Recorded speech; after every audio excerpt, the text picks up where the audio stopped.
बड'लेण्ड रादाब नायगिरि बयखौबो बरायबाय। आकाशी लिटारेरि ससाइटिनि बानजायनायाव 19थि बिजाब मेला खुंदों। दिनैनिफ्राय जागायनानै तामुलपुर जिल्लानि लेहराम बर' गेलेग्रा फोथाराव आकाशी लिटारेरि ससाइटिनि बानजायनायाव खुंफुंदों 19थि तामुलपुर बिजाब मेला। तामुलपुर ओनसोलनि फरायसाफोरखौ बिजाब फरायनायनि फारसे थुलुंगाखांहोनायनि थांखिजों बे हाबाफारिखौ खुंनाय जादों। बर', असमिया आरो इंराजि आयदानि बिजाबफोरखौ बे बिजाब मेलायाव मोननाय जागोन। हाबाफारि बायदियै दिनै फुंनि समाव गाहाय दरखं बेखेवनाय, बिजाब मेलाखौ बेखेवनाय, बिजाब बेखेवनाय बायदि हाबाफारिया जानानै थाङो। तामुलपुर जिल्ला बेंगिरि पंकज चक्रवर्ती, बर' थुनलाइ आफादनि गाहाय नेहाथारि नीलकान्त गयारी, गौहाटी मुलुग सोलोंसालिनि बिबुंगोरा बिमल मजुमदार, आसुनि लोगो नेहाथारि दुलुजित दास, तामुलपुर जिल्ला बर' थुनलाइ आफादनि आफादगिरि खनीन्द्र नार्जारिजों लोगोसेनो थुनलाइ आफाद आरो फरायसा आफादनि गोबां दैदेनगिरिफोरा बाहागो लायो। मख'नो गोनांदि बे बिजाब मेलाव जोंनि खौरांगिरिनि गोख्रों नोजोर बोनायाव बायदि रोखोमनि बर' बिजाबफोरनि बायनाय फाननायखौ जोबोद खम नुनो मोन्दों होननानै बुंनो हायो। तामुलपुर जिल्ला बायदियाव खुंनाय बिजाब मेलायाव जोबोद खम बिबांनि बर' रावजों लिरनाय बिजाब फाननायखौ नुनो मोन्दों होननानै जोंनिसिम रादाब दैथायहरदों खौरांगिरिया। आकाशी लिटारेरि ससाइटिनि बानजायनायाव जा बिजाब मेला मैयानिफ्राय दिनैनिफ्राय जाबाय, मोनसे गिदिर थांखि लानानैसो बानायखानाय जादों। मेइन थांखियानो जाबाय फरायसाफोरखौ लानानै। फरायसाफ्रा जाहाथे जोंनि बे गोलैसोनाय ओनसोलनि फरायसाफ्रा जाहाथे लेखा फरायनायनि मोनसे आब्रुथिखौ लाबोयो, खाबुखौ लाबोयो, आखुखौ लाबोयो, हेबिटखौ लाबोयो। बिनि मोनसे थांखि लानानैनो मेइनलि जोङो बे बिजाब मेलाखौ खुंनाय जादों आरो जों आसा लायो गासैबो फरायसाफ्रानो फैनानै बायदिसिना फरायसालिनिफ्राय फैनानै जोङो खावलायनाय बायदि बाहागो लाफैगोन जों आसा लादों।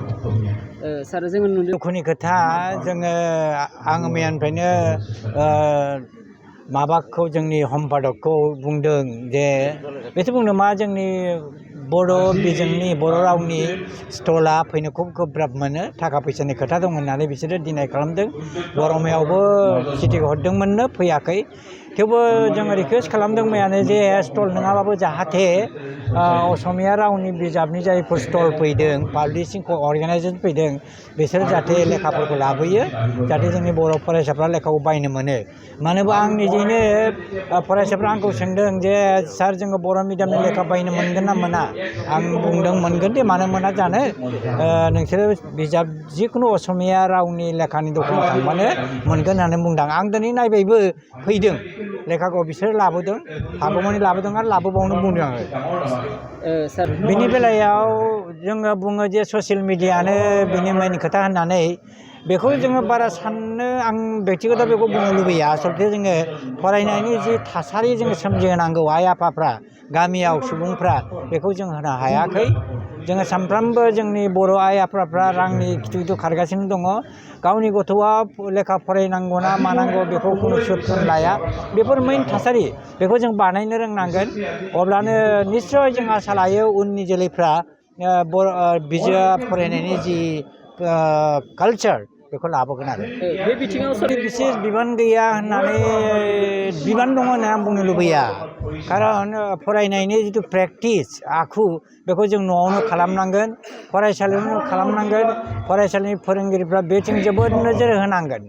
बेनिफ्राय मात्र बेनो जुदि फरायसाफ्रा जुदि फरायनो जुदि बेखौ जुदि माबा लाबोयोबा कालचारखौ, अब्ला जोङो सरकारखौ बुंनो हागोन जे जोंनो लेखा नांगौ होननानै। खिन्थु जोङो लेखानि अभाबखौ दाबो जों फिल खालामाखै। मानो होनबा जोंनि फरायग्रायानो जोबोद खमथार।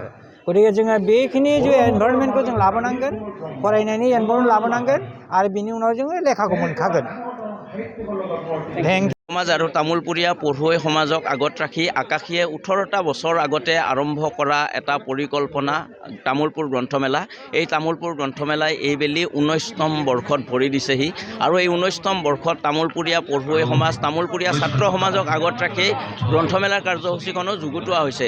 ছাত্ৰ ছাত্ৰীক উদ্দেশ্যি বিভিন্ন ধৰণৰ প্ৰতিযোগিতাৰ আয়োজন কৰা হৈছে, ছাত্ৰ ছাত্ৰীক উদ্দেশ্যি বিভিন্ন ধৰণৰ অনুষ্ঠান আয়োজন কৰা হৈছে। তামোলপুৰীয়া পঢ়ুৱৈ সমাজক গ্ৰন্থৰ সৈতে চিনাকি কৰাই দি আমাৰ যাতে ছাত্ৰ ছাত্ৰীসকলে গ্ৰন্থ অধ্যয়ন কৰে, আমাৰ যাতে পঢ়ুৱৈ সমাজে গ্ৰন্থ অধ্যয়ন কৰে, এই লক্ষ্য আগত ৰাখিয়ে আমি গ্ৰন্থমেলাৰ আয়োজন কৰিছিলোঁ। আৰু এই গ্ৰন্থমেলাৰ আজি প্ৰথম দিন। এই প্ৰথম দিন, আজিৰ পৰা 6 দিন ধৰি তামোলপুৰ গ্ৰন্থমেলা থাকিব। সকলো পঢ়ুৱৈকে আমি তামোলপুৰ গ্ৰন্থমেলালৈ এপাক আহিবলৈ আহ্বান জনাইছোঁ।